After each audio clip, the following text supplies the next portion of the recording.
Okay. Sorry for the delay. Chirudemuko katono dala. Wabula tetwebazamu abekuumiddeko ne mulinda program roundabout. Bamchata Shabi on Facebook, Twitter and Instagram. Hairanga bagala nnyo. Mwebale kubanga ate mubeerangako, mwebale kubanga ate mwekuumirako. Era abatwagala naffe tubaagala kensuso. Wabula tabateekamu ensimbi abeba Platinum Wellness Spa bano bagamba bali alukuli. Mukwano gweyagala okubanga atonyirira ng'olabika bulungi.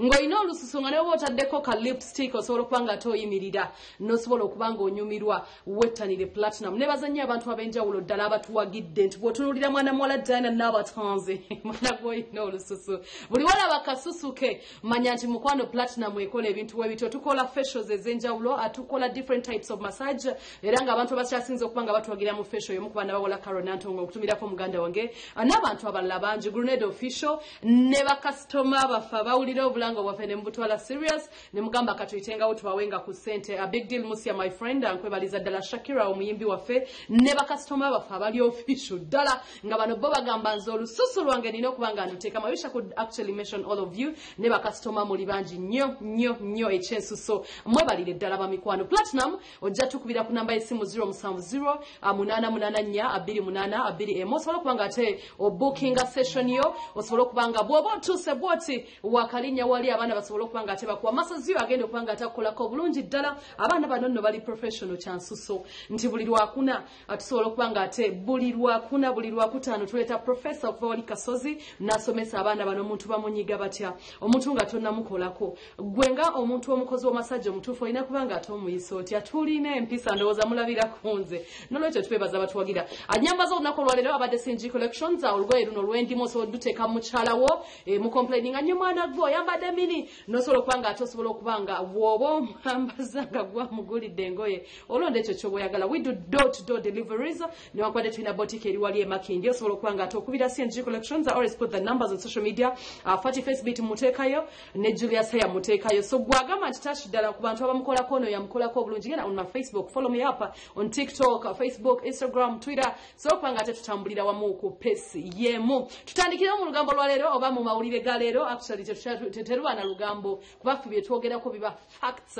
Tetutera kuba ate nga tukola akalebole tetulebula. Omukulu Jonathan Jackson ainako wali obudde buna tusobozesa oba internet wetusobozesa omanye ebyo by'omuzungu bisobola okubanga ate byebutegerera sometimes tujja kubanga ate naye tumubatuusaako. Tutandikirewo mu mboozi z'olunaku olwaleero era nga tulabyeko mutabani wa bebe kula sali yeita Pepper Daddy ennaku zino erinnya yalikyusa omukulu sali ono avuddeyo kubanga defending tata we ndowooza mulaba omugaso gw'okuzaala tuzaale nga bukyali nti enkya buli wabeera ng'ofunyeyo abalaba omwana asobola ovayo which I don't support wabula ate yavuddeyo nasobola okubanga ate alwanako ku ntalo za papa n'agamba omukulu King Saha va ku kitanga omusajja ono w'amaanyi aludde mu industry atakutambala naye gwe omutambadde nnyo kisukidde ddala nenzijukira nti era bebe kulu yasooka munno okumubuulira naye wakubadde eriiso ly'omukulu ewaddugala we walaba wabula ate ne King Saha terumulekedde mwana talulekedde mwana asazeewo naye aveeyo asobola okubanga ate ayogerako n'agamba omusajja ono ate nze ono omuyimbi ono omuntu oba upcoming forever upcoming simanyi bikoze bitya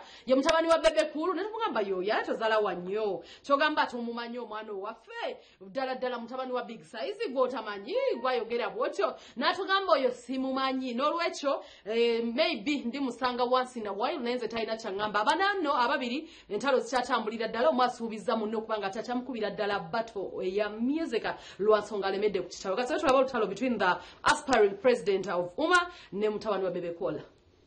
Zonna ezo ennyimba era zibuulirira ku biragalalagala however much nti zo zaali so direct nti nina ogw'ennumba Queen Saha because kubanga it is by default nti bakingi ba industry fena tubamanyi okitegedde so he doesn't even tainawo na space ntono nnyo etuuka ku bakingi abo kuonze kamuwa erinnya eppya Queen Saha.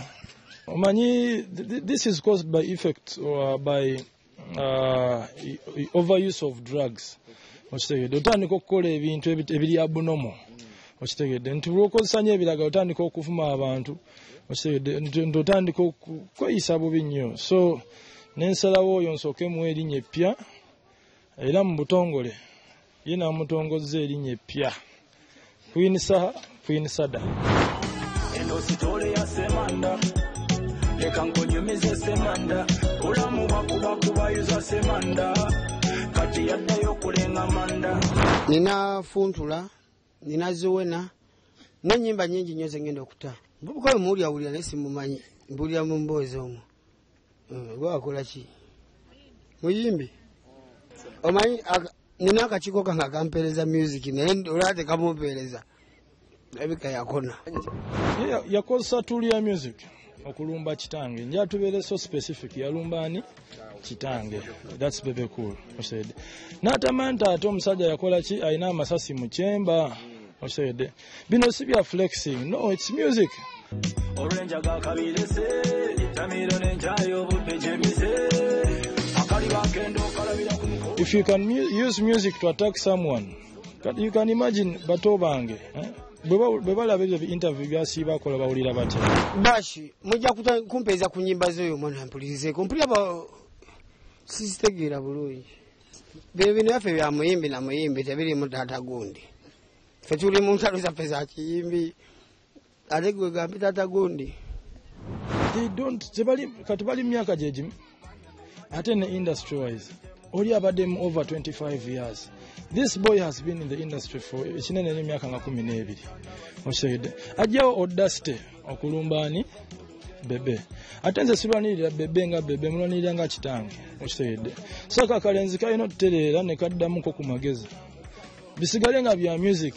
Osaid. Ate bw'analemezaamu manyi story ya taata we. Entebe. I know the story. Ate sandi agadde ate nange kubireeta muki. Namuyita ku office teyajja. Omukulembeze wakwita ku office oba olina okuwanguyirawo. Ye muntu yenna omuwulize muwe eddagala lirya sahayosis. Obwo obulwadde tebulwa nnyo ku muntu nga badde mujumbize mukumira eddagala. Naye ate ndaba bugenda kusukkawo. Ate neralikirira kubusiiga beeka. Ojjage kwebanga neeka waliyo ate kati abatandika okuntayiramu. So ajje wakano n'eddagala mu abamulaba. Intellectually kati saa talina kyaswa teyasoma. Muleeti ku interview ayogera oluzungu ku dakiika nga 2. Tasobola. Tamanyi na kuwandiika. Okitegedde? Bw'ate tosobola kusoma tosobola kuwandiika. Kati ogenda proposal ogenda ziwandiika otya? Olaba n'abavubi nabo banoonya president waabwe ng'amanyi n'okuwandiika. Sisuubira nti yasobola okuwandiika ne leeta, formal letter. Kabijjemu akamanyiiro ave ku musajja kuba otherwise nze ngenda mu kuba musically. Period. Musically. Because oli ku musajja mwaka ku mwaka takuliiko. So that is nze kyenjala kiri kimu ave ku taata wange. That's it. Nze mukulembeze w'abayimbi, nze mukulembeze wa umma. Era mu butongole tugenda kulayira. Bayimbi bannange bakyaseetinga lunaku bonna nga weebali nga omanya bayimbi tuba busy gwe oba okomawo nga banno bakola ki bagenda naye tugenda kulayira tutandikire ku 0 tujja kutuukayo.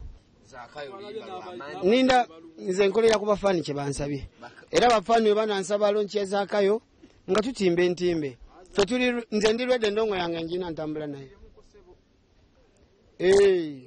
Bafaani zaakayo bamuwulire eyo we bamuwulira bansabe tukuŋŋane mu kisaawe ate tumukole ki tumukube.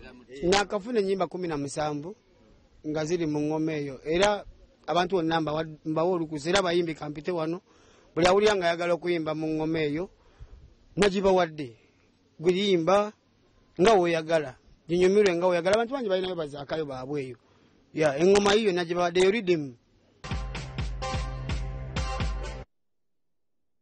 Okay, ndowooza abayimbi beewuliridde engoma yiyo bagibawadde n'abalema buli mikukozesa omanye abamu mwonoona. Ojja mu ngoma ya munno ogituulemu n'oyonoona nnyo nooni n'obidibagazibaga. Tulinda Jonathan Jackson essaawa yonna tujja kuba nga tetumufuna.